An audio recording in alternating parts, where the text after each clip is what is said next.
This is the Roots and All podcast, and I'm your host, Sarah Wilson. Join me as I talk about all aspects of gardening with some of the top horticulturists from around the world. In this episode, I have a captivating conversation with writer and artist James Roberts. We explore the profound themes of his book, Two Lights, delving into the beauty and tragedy of the natural world. James shares his journey from city life to the rural landscapes of the Welsh borders, where he finds inspiration in the twilight hours and the delicate balance of nature. We also discuss the intersection of science and creativity, the importance of attention, and the emotional resonance of beauty. I live in a place called Kington on the Welsh borders. I'm a writer and an artist. I've lived here for 20 odd years now. The book was written about this area. The borderland is kind of where Herefordshire, the sort of rolling hills of England, meet the uplands of Wales. So just about a mile away from here is Hargus Ridge, which is a sort of 1,200, 1,300 foot high sheep common. It's full of ground nesting birds and has incredible sweeping views across to the Black Mountains and the Brecon Beacons and into Wales. And when I wrote the book, I did live 10 miles from here in a place called Clyro, which you can see from Kington. So this whole area has been sort of my home for 2 decades. Before that, I was in London and then Stoke-on-Trent. I was originally born in. So yeah, the last 20 years have been my experience of rural life. I've always lived in cities before then. So you mentioned the book, so tell me about that to start with, but also actually this brings me on to my question, and that was going to be, why is it called Two Lights? You know, what inspired that? And I'm guessing maybe it was the landscape? Two lights, so twilight, the word twilight, twi means two. So two lights is the light of day and the light of night. So you've got two different types of ambient light there. It's got its own quality. I used to walk a lot. Well, I still walk a lot, but when I lived in Clyro, I walked on a particular hill, which was above the village, which is a big common. I always used to walk there, either dawn and dusk, before or after work, basically. So it was always at that time of two lights. And at that time of day, there are different species starting to emerge. So you'll often see owls and foxes and various things, and in the summer you'll see bats. So it's a change. It's a change in atmosphere. So two lights was that sort of idea of twilight became a metaphor for the whole book. The book is about the particular uplands and about loss as well. There's a little bit about loss in there, which is to do with species loss, which has been experienced all over the world. But also that sort of quietening that happens, and your senses come alive at that particular time of day. And it's a time of wonder. You kind of wake up a little bit more than you do in the middle of the day. So it's a kind of heightening of your senses, but also there's a quietening at the same time. So the whole book follows that thread. So I've got a lot of people listening, I imagine, a very short attention span nowadays, and it's probably to do with phones and various other bits and pieces. But with this book, it swept me up right from the off, and it's because of the way you wrote the opening, and it's the most amazing opening, and it seems to just encompass all the beauty and all the tragedy of the universe in this short kind of imagined narrative. What inspired you to start the book like that? The first chapter, or the first part of the first chapter, follows a journey of the light, of the dawn, from the Bering Strait right across Eurasia to my doorstep, basically. It was an imaginative journey which I wrote initially as an essay, which was published by Little Toller Books, and they have an online magazine called The Clearing. So the whole thing began as that little essay. And then the essay started to turn into different things. I tend to work usually with a poem, actually, and then things begin to grow out of that. So out of that little essay I started writing, because it ended in Clyro at dawn. I sort of then started looking at dawn in Cairo and around me. And that whole method of looking right across the globe from this tiny little village on the border of Wales became the sort of method for the whole thing, because the book shifts between microcosm and macrocosm all the way through. There's a chapter that comes after that first chapter, which is about swans. And there was a swan that was living on a pool, on an upland pool just above where I lived. And I was following it from when it was born. The swans nested up there for the first time in about 40 or 50 years, and the whole village was going up there to keep an eye on them. And this one particular swan didn't migrate down into the valley in the winter. The chapter started off about that. I was going to see it pretty much daily at dusk. And as dusk fell, you would also, on clear nights, you would get sightings of the stars above me. And one night I noticed that the Cygnus constellation was directly above the pool. So I started researching into Cygnus and all the different stars within Cygnus. So that, again, that's typical of the way I've written the book. It zooms out right into the stars and to constellations, and then zooms back into this one tiny little, very vulnerable swan. That's a reason why I managed to read your book in 2 sittings, which again is very, right. very rare for me nowadays. I'm very rarely absorbed like that. But I do think it was that shifting from snapshot to snapshot. And I think it was like it was broken down into small, very intriguing chunks. And is that how you normally write, or was it just the result of how the kind of thread of this book unravelled? Well, you mentioned attention. I've also got an attention issue. Well, I've always had it. I don't think it's anything to do with fame. I'm always somebody who's been a bit of a dreamer. And I've never, I was always told off in class at school for my attention wandering out to the windows, etc. I always work short. So Two Lights is my only full-length book. Usually I'll write quite short essays. So the way for me to build a book out of things was to do it in pieces rather than having a narrative, an A to B. It was going to always be like little constellations of writing that followed that theme. So whenever I look at a topic, I start to look into, a lot of the time I'll look into science. So I'll start with with an image, effectively, like a swan on a pool, or an image of a bird on the Bering Strait, and then I'll build out from that. So I'll do a lot of Google Scholar research, look into different scientific papers, and also look into different cultures and how they view different things. And I tend to piece it together. So it's giving you different viewpoints all the time. I'm an artist most of my time, so the visual side of things is very important to me as well. So I'm trying to conjure images all the time. Yeah, you totally get that actually from the book. So although there isn't a sort of progressive narrative as such, there are themes, I think, and you've chosen birds definitely as a theme that underlines the book. Was that deliberate, or is that just come from a personal interest in birds? Well, before I lived in this area, I had no real interest in birds. I'm not a twitcher.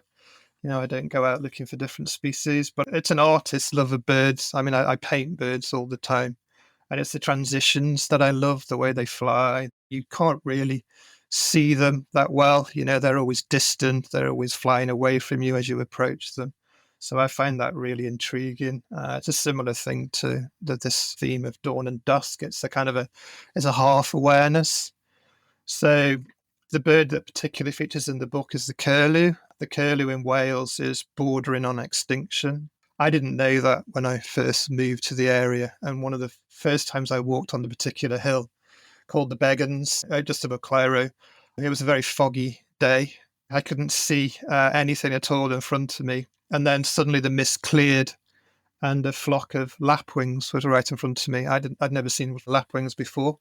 And then the mist came back down again, and I heard a curlew for the first time, and they've got an incredible echoing call. So I started becoming obsessed with curlews. There were 4 or 5 pairs which lived up on the hill at that time. And the more I researched them, contacting local bird researchers, etc., the more I realized that the actual population in that particular valley was almost vanished, that these were the last few birds in the area.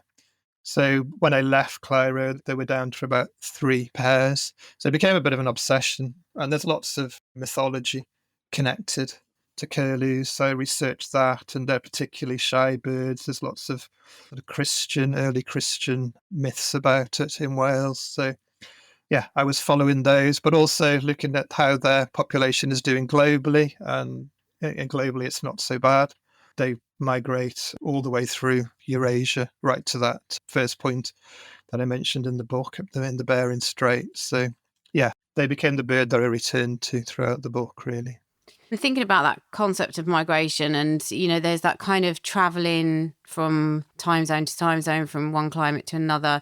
Light is always constantly shifting across the earth, and then, as you say, you zoom out a lot of the time, and it seems like light really is like the global leveler, isn't it? There's just no escaping from that change from one to the other and back again. Yeah. There's a scene in the book which follows, there's a beautiful YouTube video of the space station orbiting the Earth. And there's a sequence where it's following the light of dawn. And you can see it at first as a band. And then gradually it turns into a glow. And then the whole Earth beneath the spaceship lights up. So it's effectively a line of light which constantly travels around the Earth. And then also on every planet. I think at some points in the book I mentioned that dawn and dusk, I can't remember the actual facts, but in various different planets, they can last hundreds of years, those transitions, depending on the spin of the particular planet and the position of the sun. So you imagine this light constantly traveling from the sun across multiple planets and multiple suns. And it's a constant weave all the time. It is to do with time, isn't it, as well? It's like, it's been going on for a long time. It's quite humbling to take that step back and think, okay, well, we're here for this little snapshot on Earth, on all the things that we do are important to us daily. But in the grand scheme of things, it's lovely to take that step back and just think about the Earth and its existence, I guess, for millennia. Yeah, as I said, on some planets, to put it into perspective, some dawns and dusks last our whole lifetimes. So you could, if you were on those particular planets, you'd be living through a dawn and a dusk for the whole of your life. So that completely changes our idea of time. Totally. There was a bit in the book, actually, which I wanted to ask you about, because I actually have exactly the same thing. And that, I think, is that there's a bit where you sort of get more emotional about beauty than you do about sadness. And I thought that was a really interesting thing to unpack. Yeah, well, I'm a bit of a softie.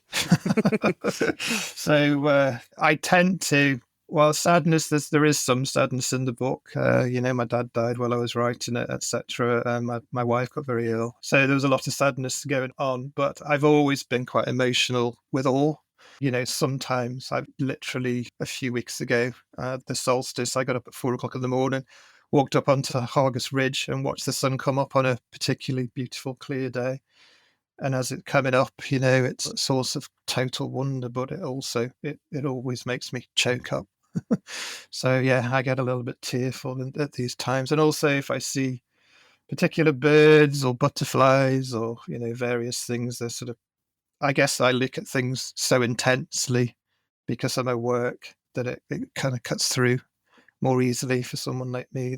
I used to work in tech, and it didn't touch me as much then because I was kind of switched off to it. So the more you look, the more it cuts through, and the more it moves you, and the more you want to do about it. So I think attention's really, really important for everybody. Actually, I think you've touched on what I sort of felt, which was that maybe when you do notice these moments, perhaps they're more rare, perhaps you have a sense of you are only here to witness so many of those moments. And perhaps, like you say, there's a potential to lose some of them. And that's probably all wrapped up in it, I guess.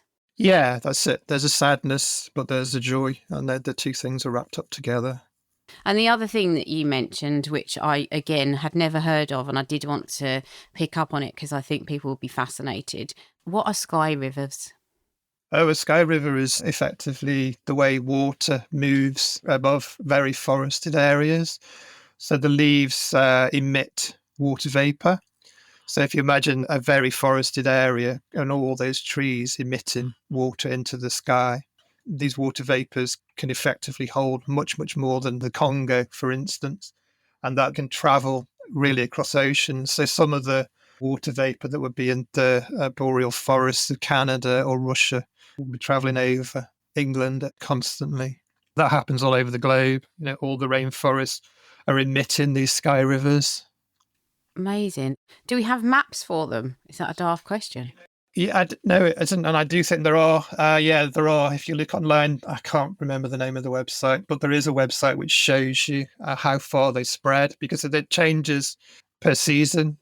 How far the Canadian forests, the water from the Canadian forest spreads, obviously depends on drought and, if there's a wet season or whatever in particular places. So, and also winds. So it's constantly shifting, and every year the patterns are slightly different. A question that I quite often ask people that come on the podcast, and I don't know whether it's just coincidence or whether I'm particularly drawn to the works of people like this, but there's this scientific element of you, which has clearly got this real love and wonder for things that have, scientific discoveries and stuff that we maybe don't even know how it works, but we know that it's there. And then you've got the poet and the artist, and sort of traditionally I would say maybe they're not so linked, or maybe not so much in modern day, perhaps historically. How do you reconcile those two parts of you, or do you think they just naturally marry together quite well? I think it's really important that the two things are married together.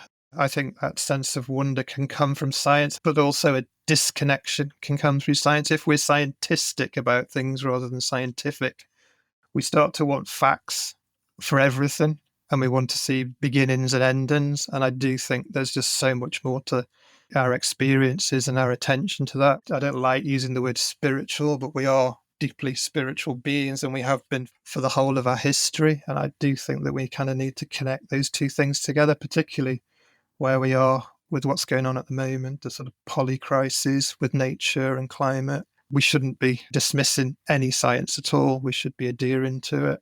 But at the same time, we need that sense of wonder, which comes from a kind of creative sense, which I think we've all got. I don't think we have to be poets or artists or designers or anything. You don't have to have a creative profession for that. I just think we all naturally are creative.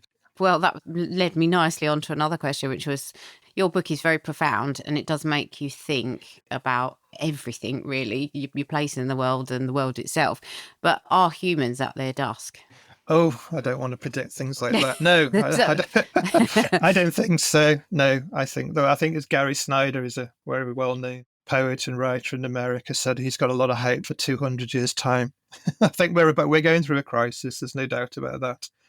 But I think, there are so many life ways that we kind of ignore that people have been able to live hand in hand with nature in a very balanced way for most of our history. And I do think we can relearn it. I don't think we've got any choice in the matter. So. Yes, very true. We're just going to have to get on with it. So what's next for you in terms of work? Have you got the two lights out of your system, or is there more to be discovered? Well, at the moment, I'm concentrating on writing short essays. So I've got a Substack, which is called Into the Deep Woods, which every week I write a new essay. And also I put my paintings on there and illustrations and videos and various other things, which is all linked to Two Lights. It's not about dawn and dusk anymore. It pans in and out of different places.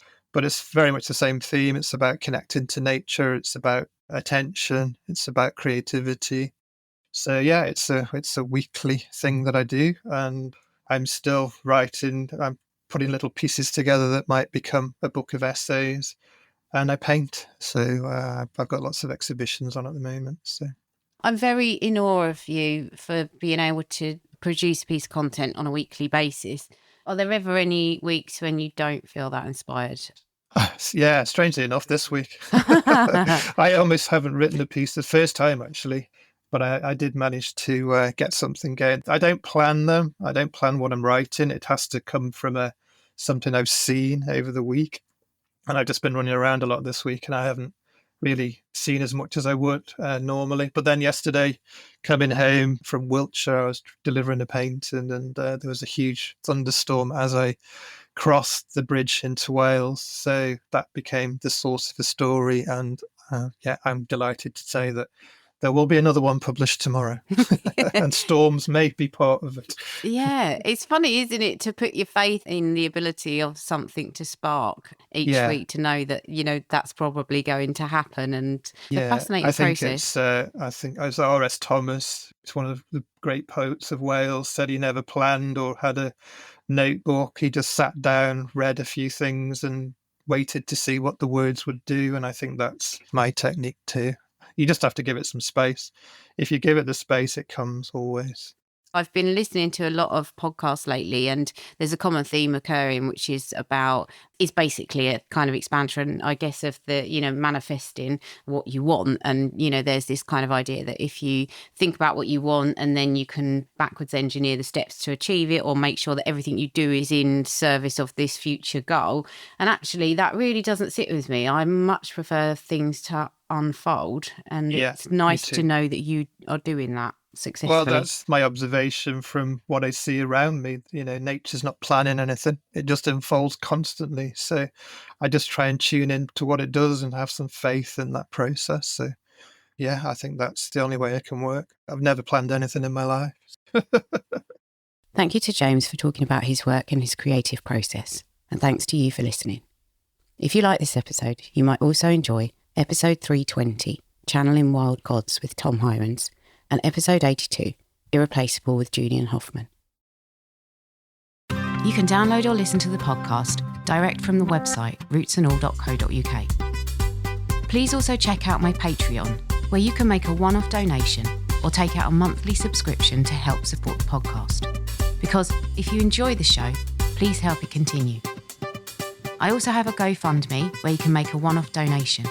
Even a one-off donation of £1 helps, and I'll be really grateful for your support. So please go to Patreon or GoFundMe and search for Roots and All Podcast.